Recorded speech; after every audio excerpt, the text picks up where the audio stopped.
Multiple committee members say Roger Stone is a guy they want to see back in the witness chair.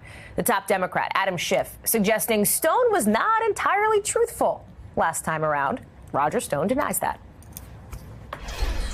Just as in his previous claim to have seen substantial evidence of Russian collusion with the Trump campaign and producing none, the congressman is completely full of Schiff. Joining me now, Democratic Congressman Mike Quigley of Illinois, who, of course, sits on the House Intelligence Committee. Congressman Quigley, thanks for being with us. Thank you. And let me start there. You have suggested that multiple people in Trump world have lied or maybe lied to your committee. So who lied and who do you want to bring back first? Well, first, let's acknowledge the obvious. Mr. Cohen has admitted in court that he lied. Right.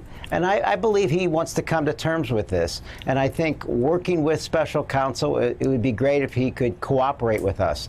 There's a lot more I believe we can learn from him about the Trump financial world's involvement with the Russians and how it involves the possibility of collusion.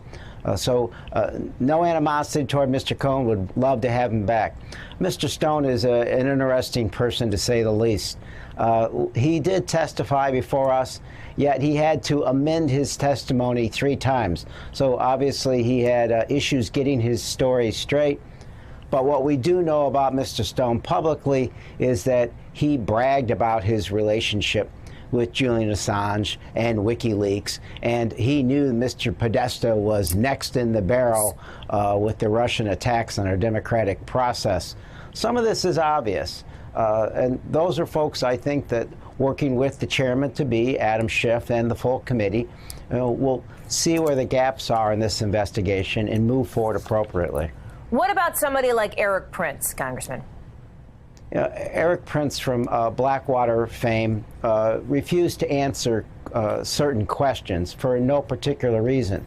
When I pressed the chairman of the committee at the time to ask Mr. Prince to answer questions, he said he's not here under subpoena. He doesn't have to answer those questions. A key fault of the investigation. When people are brought before Congress and my Republican colleagues refuse to subpoena them, they don't have to answer questions. So I suspect that would be part of the strategy if you're going to bring someone before Congress. It's not that they're before the HPSCI committee or the Senate committee or anyone in particular. Every member of that body ought to care that someone brought before them isn't required to answer questions or is allowed to perjure themselves in front of us. That can't happen if this is going to be a government of oversight. There's a piece of information that is sort of outstanding here related to a blocked phone number listed on some records for Donald Trump Jr. There's a lot that's been made of that because there were questions raised about who that blocked number belonged to. Could it be, for example, Don Jr.'s dad? Adam Schiff has said that that is something you guys are keying in on big time. Do you think you will be able to find out who that blocked number belongs to, and how far will you go to pursue that?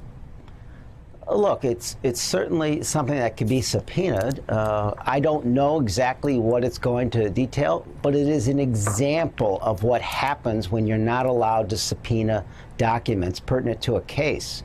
That's just one example.